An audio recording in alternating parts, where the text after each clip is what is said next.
Hey everybody, and Tony here with a review of Puccini's Turandot, which I saw at the Praha Statni Opera. The conductor was Richard Hein, the production was by Václav Veznik, the costumes were by Josef Jelinek, the scenography was done by Ladislav Vyhodil, the chorus master was Adolf Melichar, and the choreography was done by Otto Standa.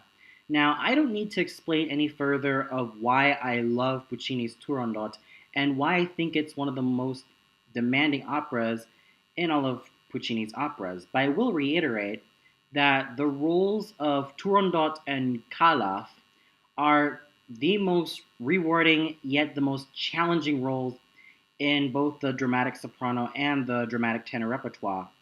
In fact, a lot of interpreters, very well-known interpreters of Turandot include Ava Marton, Ava Turner, Gena Dimitrova, Gwyneth Jones, Inga Borg, Birgit Nilsson, Amy Sheward, Janice Baird, and Evelyn Herlitzius.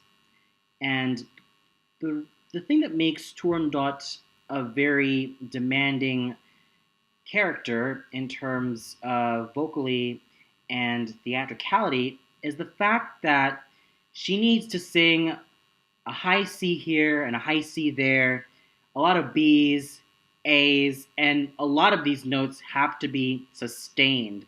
Not to mention, she has to have a great deal of acting capabilities, and especially proven in her first act aria, In Questa Reggia, in which she has to sing on top of a flight of stairs, which is both physically and vocally demanding, yet at the same time very rewarding, especially when it comes to the critics who could praise any great Turandot. Now, in terms of Kalaf, what really makes this tenor role such a joy to sing is what a lot of tenors would consider the tenor anthem Nessun Dorma, which has been sung by several tenors of different fachs, and all of them had a blast performing this aria in concerts, and a lot of dramatic tenors have flocked to this role and enjoyed singing the hell out of it. Now, a couple of interpreters of Kalaf have included Placido Domingo and Jose Carreras, though I'm more of a Domingo fan when it comes to him and Kalaf, so yeah. So I don't need to reiterate anymore to say that, like I said, the roles of Turandot and Kalaf are by far the most challenging roles in the singer's repertoire, as they have to really sum up the courage to sing all the notes really well, yet also give very, well, convincing portrayals of these characters. Now that that's out of the way, let's get on to what I thought about the production. Now, the production, just like any production of Turandot, was just simply put elegant. What I've noticed is that, well, instead of going all out with all of the scenery and all of the, like, the stage being gold in certain areas or even like silver in certain areas and all that type of stuff, I noticed that in the backdrop there was like a sort of astronomical, like, there were sort of astronomical signs being used on stage as if to indicate that this action takes place throughout the night, and probably it has a little bit of symbolism to something to do with Turandot's heart being contained in everlasting night until someone can bring the sun in. And in that case, it's Kalaf. So it is quite interesting. And what can I say more about the costumes? Just like any great production of Turandot, the costumes are just simply put lavish, beautiful, and just simply put gorgeous. Yeah, I know that the Arena di Verona's production scores slightly higher in terms of its values. What more can you expect? The Arena di Verona production was done by Franco Zeffirelli, so any production by him tends to get really high marks on my book. But still, this production holds up very well, and I might have to say that it's actually on league with a Zeffirelli production that I saw in Verona. Though it doesn't have the total grandeur of that production. I have to say that with this one, I still felt that I got a very satisfying package. It was colorful enough, and it was such a joy to watch. And the singers were very much solid all around. Let's start with the title role, sung by Anda-Louise Bogza, who is a soprano who has been very well known in singing the spinto soprano repertoire and has nowadays headed towards the more dramatic soprano repertoire. On occasion, she balances between both of these repertoires with equal success. She was very solid in this role. Granted, she did strain a bit with a high C in Questa Reggia, but she still managed to perform this role really well, and she picked herself up really nicely in the following acts, especially the third and final act, where she really has to sing her heart out and act her heart out, and it is just simply put a marvelous instrument. Like I said, it did strain a bit at the beginning, but she got much better much later in the opera. And her acting was very solid. She managed to portray the role of Turandot really well, giving a sense of a certain coldness that she has, but then her fragility becomes a lot more evident in the last act. So she really had a blast. I could really tell that she had a blast doing this role. And what's more is that 2 days from now, I'll also be seeing her as Abigail. So, Miss Bogza, if you're watching this, then God bless your your mind, soul, body, and voice, because I wish you all the best in this role. And I have to say that you did really wonderfully in this role, and I really enjoyed it, and I can't wait to see her Abigail.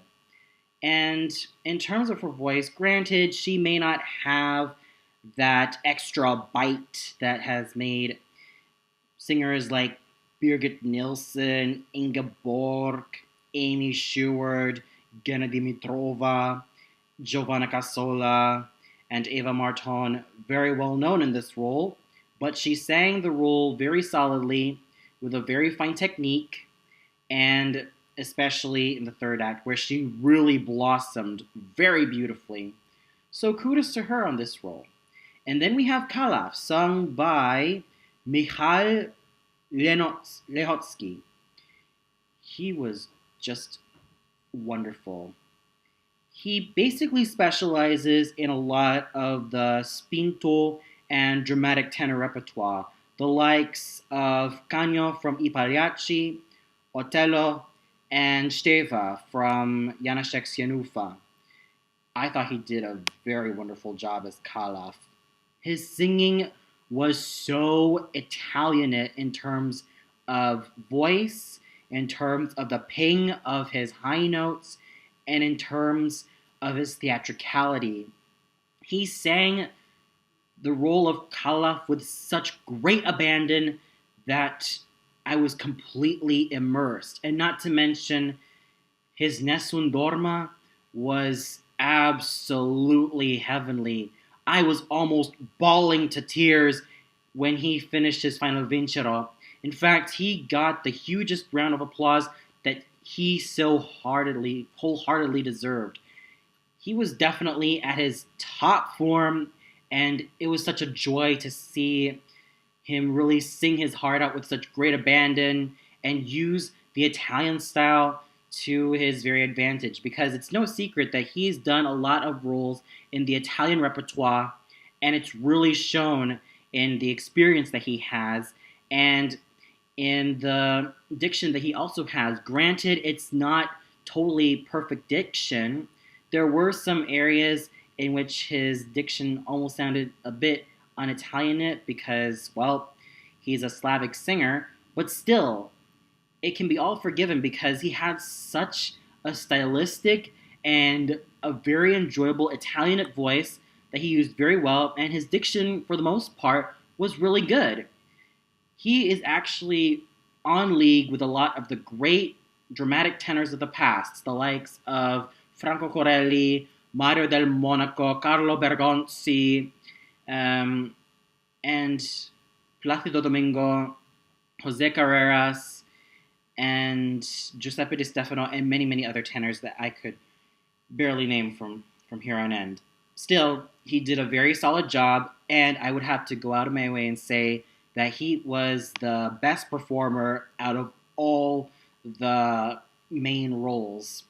And then we have the role of Liu, sung by Simona Prohatskova, who is a soprano who is very well known in singing the roles of the full lyric and even the light lyric repertoire, though has also made some ventures into the more dramatic coloratura soprano roles like Leonora from Trovatore and Violetta Valeri from La Traviata. Again, a very fine singer with a very solid technique, a very smooth, homogeneous, even voice, and a lot of great theatricality. And her Signora Ascolta and Tu che di gel were so touching, and it's really helped by a great technique that she's used, which has really helped her voice in singing all of those languid and really, well, lyrical passages with such great abandon, and she was in her top form, vocally, physically, and mentally. She was absolutely solid in her role as Liu, and I really liked her portrayal in this role. And then we have the role of the old Timur, sung by Yuri Sulzhenko, a very round, rich, and very stable basso voice. Granted, Timur doesn't have that much to do in this opera, but he makes up for it in terms of the quality and richness of his voice. I didn't hear any woolliness. I didn't hear any wobble that would affect any basso. Instead, I have heard a lot of, just simply put, great things in his voice. It's very stable, and he was a very great musician. He was able to make the best out of this thankless basso role and has really made such an impact on me. I really enjoyed his performance in this role. As thankless as it is, he really pulled it all together and pulled all the stops vocally, and he was absolutely fantastic in this role. And then we have the role of the old Emperor Altuum, sung by Lubomir Havlak. Well, he was pretty much the weak link of this opera. And once again, I have a new roommate with me. So everyone, this is Eri. Eri, say hi to my viewers. I'm currently making a vlog. So yeah, she was basically here just today, and she's basically staying here for one night. So happy to have met her. So anyways, back to Lubomir Havlak as the Emperor Altuum. While I do feel that he's a fine musician, I kind of felt that his voice was kind of underplayed. And, well, it was a small voice, but I don't know what happened. Was it the acoustics that haven't really picked up his voice? I don't know. But still, despite that flaw, even though it was a very minor flaw, I still have to say that he was able to do his very best in such a thankless role, and he was able to play such a dignified character really well. So props to him for that. And then we have the three masks, Ping, Pang, and Pong, sung by Yuri Brukla, Tomasz Koriniec, and Vaclav Zibera. Wonderful. A wonderful trio of male singers. And out of all the three singers, I felt that Yuri Brukla as Ping was absolutely solid. He was pretty much the standout with his robust, round baritone voice, he was able to make this role come to life, and his chemistry with Koriniak and Zibera was just awesome. And speaking of Koriniak and Zibera, Tomasz Koriniak has a very plush and very round, full lyric tenor voice that he used well to his advantage, and Vaclav Zibera has a very, well, light lyric tenor voice, even though it can be a bit thin at points. But still, it's a very solid instrument, and these three singers have made these roles their own and have really enjoyed it. I could really tell that they enjoyed singing these roles, and I could tell they had so much fun. And then we have the role of the Mandarin, sung by, what do you know, another appearance by our dear friend Milos Horak, who I saw a couple of days ago as Leporello from Don Giovanni and the Marquis d'Aumagny from La Traviata.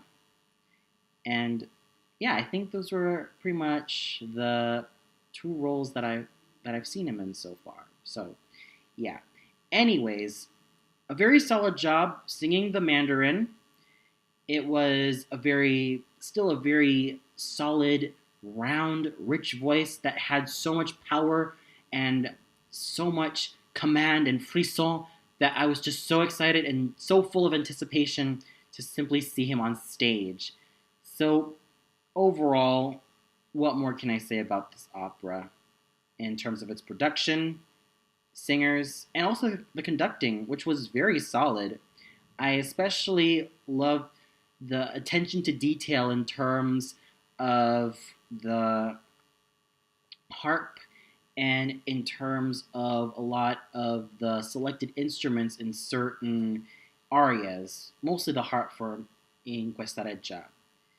And I really have to say that everybody from the conductor, Maestro Richard Hein, to all of the singers, they were all wonderful and they deserve the biggest kudos that I could ever give to them, especially the likes of Anda-Louise Bogza, who has put up with this role really well with such elegance, and Mr. Michal Lehotsky, who sang this role in the Italian style with a great abandon, and Zimona Prohatskova as Liu for singing it also with great abandon, and everybody else for really throwing themselves into this role and giving it their best. As thankless as their roles really are, I felt like everybody did wonderfully, and it was very much an enjoyable evening for me.